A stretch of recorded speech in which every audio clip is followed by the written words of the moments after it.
Alright, ये जरूर सोचना चाहिए सभी दलों को। लेकिन मेरे उन प्रश्नों का जवाब जरूर बिल्कुल अभी ले रहा राणा सांगा और सुअर के बच्चे, ओके, एक करके पहले मनोज की बात कही, इन लोगों की भाषा और मानसिकता। उसके बाद रामजीलाल सुनिए सुनिए सुनिए, एक वो जो बात है ना कि जो डलहौजी ना कर पाया वो हुक्काम कर देंगे और कमीशन दे दोगे तो हिंदुस्तान को नीलाम कर देंगे। और दूसरी भी ले लीजिए कि लश्कर भी तुम्हारा है, सरदार भी तुम्हारा है, और तुम झूठ को सच लिख दो, अखबार भी तुम्हारा है।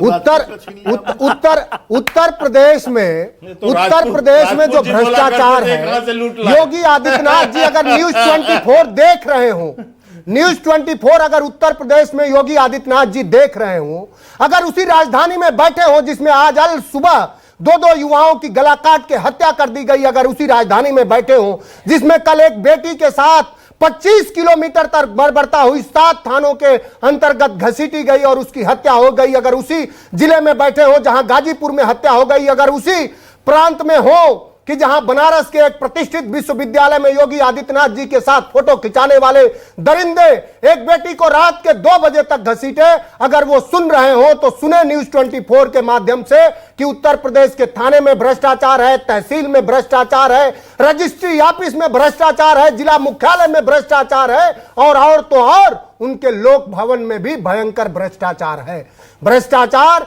सिर्फ जुबानों से खत्म नहीं हो जाता, उसके खिलाफ आपको सख्ती से कार्रवाई करनी चाहिए। मुख्यमंत्री जी ने बयान दिया है कि उत्तर प्रदेश के हर जिले में एक एक अपराधी होता था। मुख्यमंत्री जी से मैं पूछना चाहूंगा कि बनारस का माफिया कौन है, मिर्जापुर का माफिया कौन है, गाजीपुर का माफिया कौन है, जौनपुर का माफिया कौन है, पश्चिम के माफिया कौन है, वो कौन माफिया हैं जिनके जो जेलों में लोगों की हत्या कर देते हैं, वो कौन माफिया हैं जो बांदा गोंडा मिर्जापुर सोनभद्र से लेकर सभी जिलों में उनको सारे खनन के ठेके दिए जा रहे हैं, वो कौन माफिया है जो पीडब्ल्यूडी के सबसे बड़े ठेकेदार हैं, वो कौन माफिया है जो हेलीकॉप्टर खरीद के चलते हैं। इन माफियाओं के खिलाफ आप एक शब्द नहीं बोलते हैं और उत्तर प्रदेश के 25 करोड़ जनमानस को आप बेवकूफ समझ रहे हैं। वो कौन माफिया है जो 18 पेपर लीक करा देगा? साहब सवाल करिए। मनोज, मेरे पास पूरी लिस्ट है जी, जो भी भ्रष्ट मिला उसको योगी जी ने फौरन सस्पेंड किया है।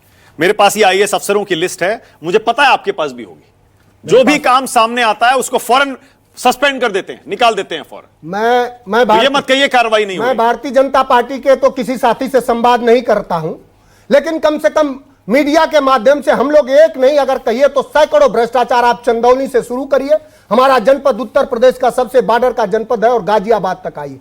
आप जहां बैठे हैं नोएडा में, यही कितना भ्रष्टाचार है आप सोच नहीं सकते। लोग अपने पैसे जमा करके कितने कितने इस प्राधिकरणों का रोज चक्कर लगाते हैं और यहाँ के क्लर्क और चपरासी तक पैसे लेते हैं। प्राधिकरण का मुद्दा मत लाइए, नोएडा अथॉरिटी का मुद्दा लाइएगा तो वो तो आपको पता है उसका क्या हाल रहा है। मुझे लग रहा है कि ये बात चुभ रही है, आप भी लग रहा है पीड़ित हैं, उससे भुक्तभोगी हैं, बहुत से लोग उससे पीड़ित, सब पीड़ित रहे हैं, आज से नहीं 20, 25, 30, 35, 40 साल से। देखिए कम से कम आपने स्वीकारोक्ति करी, इसके लिए आपका धन्यवाद।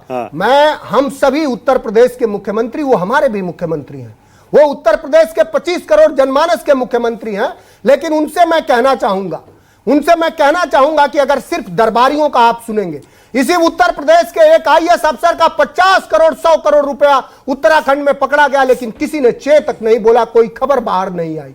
तो अगर आप जनता का अगर आप संवाद करें, अगर आप अपनी सिक्योरिटी हटा के योगी आदित्यनाथ जी मुख्यमंत्री जी अगर आप जनता का सुने, तो उत्तर प्रदेश में भ्रष्टाचार पहले की सरकारों की अपेक्षा कम से कम 25 से 30 गुना बढ़ा। ठीक है, अच्छा अब ये रामजीलाल सुमन पे आइए जरा। अरे बिल्कुल आइए साहब। रामजीलाल सुमन क्या कह रहे हैं, ये क्यों कह रहे हैं, ये क्या मतलब है इस बात का? रामजीलाल जो सुमन कह रहे हैं उसके लिए आपको इरफान हबीब की इतिहास की किताब पढ़नी पड़ेगी। आपको औरंगजेब से नफरत है, मैं तो औरंगजेब का क्या, बाबर पर जाइए, उनके बाबा पर जाइए, बाबा थे ना औरंगजेब के, हाँ पर बाबा थे। और आप पूछिए कि उनका दरबारी नवरत्नों में मान सिंह कौन थे? मान सिंह के पिता भगवान दास जी थे, वो थे, उनके बाबा थे, और मान सिंह को तो उन्होंने अफगान का काबुल का गवर्नर बनाया था। तो आप एक और उनके परिवार के लोगों को आज भारतीय जनता पार्टी ने क्या करा है? तो कभी हमारे जो आदर्श है वो औरंगजेब नहीं था, न रहेगा। तो राणा सांगा देशद्रोही थे? राणा सांगा को बाबर को लाने वाला कौन था? उन्होंने तथ्य परख और इतिहास की बात कही है। हाँ। क्या अगर बाबर दोषी है, अगर बाबर इस देश का मुगल दुश्मन है, तो मानसिंह दुश्मन क्यों नहीं है? और मानसिंह के परिवार के लोग दुश्मन क्यों नहीं है? अगर मान लिया जाए, और जो शिवाजी महाराज पर जो बात होती है, छत्रपति साहू जी महाराज पर, मैं जानना चाहूंगा कि जब 1774 में उनका राज्याभिषेक हो रहा था, तो वहां के ब्राह्मणों ने क्यों उनका राज्याभिषेक करने से मना कर दिया? ये तो 1000 बार मैं पूछ लिया। तो क्या जिन ब्राह्मणों ने उनका राज्याभिषेक करने से मना कर दिया, उनको इस देश से निकाल दिया? ओके, के शर्मा जवाब दीजिए, उसके बाद सुरेंद्र राजपूत। के शर्मा बोलिए। सवाल तो पूरा हो जाने दीजिए। और क्या नाम? मैं समाजवादी पार्टी के प्रवक्ता का धन्यवाद उसको बैन करा जाएगा कि नहीं? आप इनको बंद उसके लोगों को देश से निकाला जाएगा? ओके, अब रुक जाइए, अब रुक जाइए, बस अब रुक जाइए। ओके, आप के शर्मा बोलिए, जवाब दीजिए, फिर सुरेंद्र राजपूत बोलिए। के शर्मा।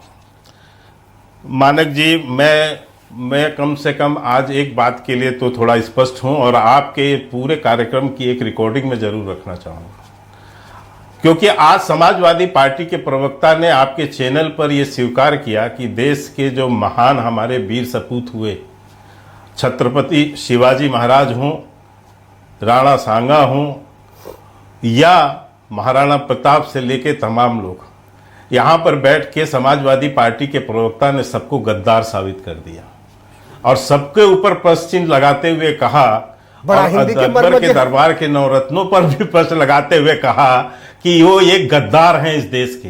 मैं समझ सकता हूं कि मुस्लिम तुष्टीकरण की पराकाष्ठा पर और सबसे बड़ा चैंपियन बनने पर समाजवादी पार्टी इस स्तर तक नीचे गिरेगी, और गिर रही है। सवालों का एक कि आज देश के राणा सांगा हो या तमाम जो छत्रपति शिवाजी हो। अब एक मिनट भैया, मेरे मानक जी इनको रोकिए, मानक जी इनको रोकिए। इन्होंने छत्रपति शिवाजी पर प्रश्न उठाए, इन्होंने छत्रपति महाराजा शिवाजी पर प्रश्न उठाया ना कि उनकी राज तिलक कोई नहीं करने चाहता था। ये भी कहा ना कि राणा सांगा जो है कौन लेकर आए, ये गद्दार बोला या नहीं बोला?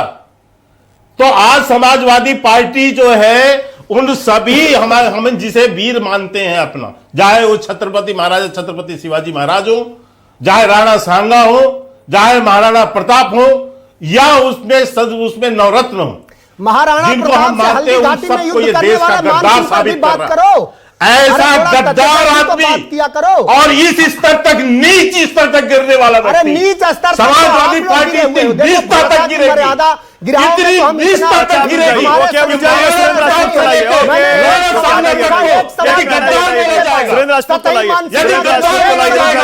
मनोज रुक जाइए, सुरेंद्र राजपूत को लाइए।